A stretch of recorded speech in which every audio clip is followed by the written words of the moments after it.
first reading this morning is Nan Merrill's version of the 23rd Psalm. This psalm, which is likely the most well-known psalm for most of us, speaks of the power and confidence that comes when we open to a personal relationship with God. As this psalm is read, you are invited to listen for the subtle yet profound differences that Merrill offers. One of those, to give you an example, is, you prepare a table before me in the presence of all my fears, rather than before my enemies. So hear now this version of Psalm 23. O my beloved, you are my shepherd, I shall not want.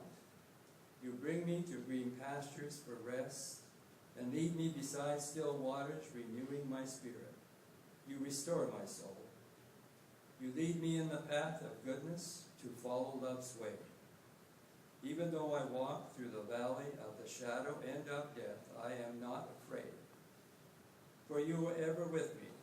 Your rod and your staff, they guide me. They give me strength and comfort. You prepare a table before me in the presence of all my fears.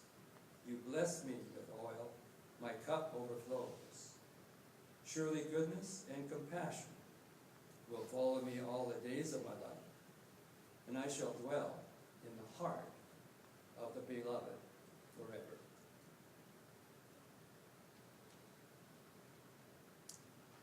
Our second reading today is from the book of Acts.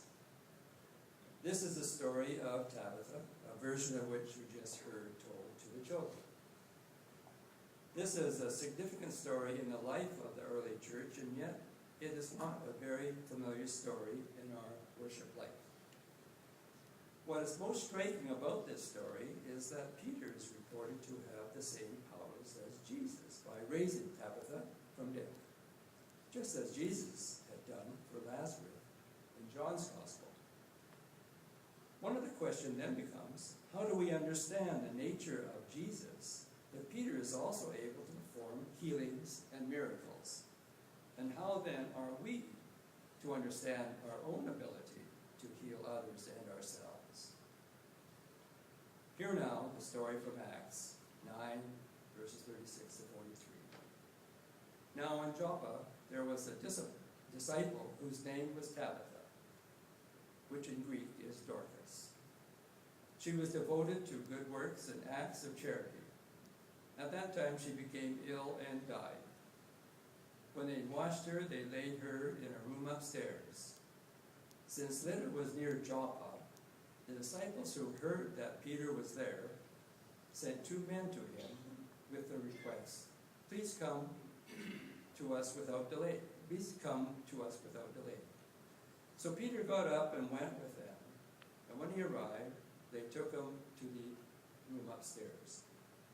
All the widows stood beside him, weeping, and showed tunics and other clothing that Tabitha had made while she was with them.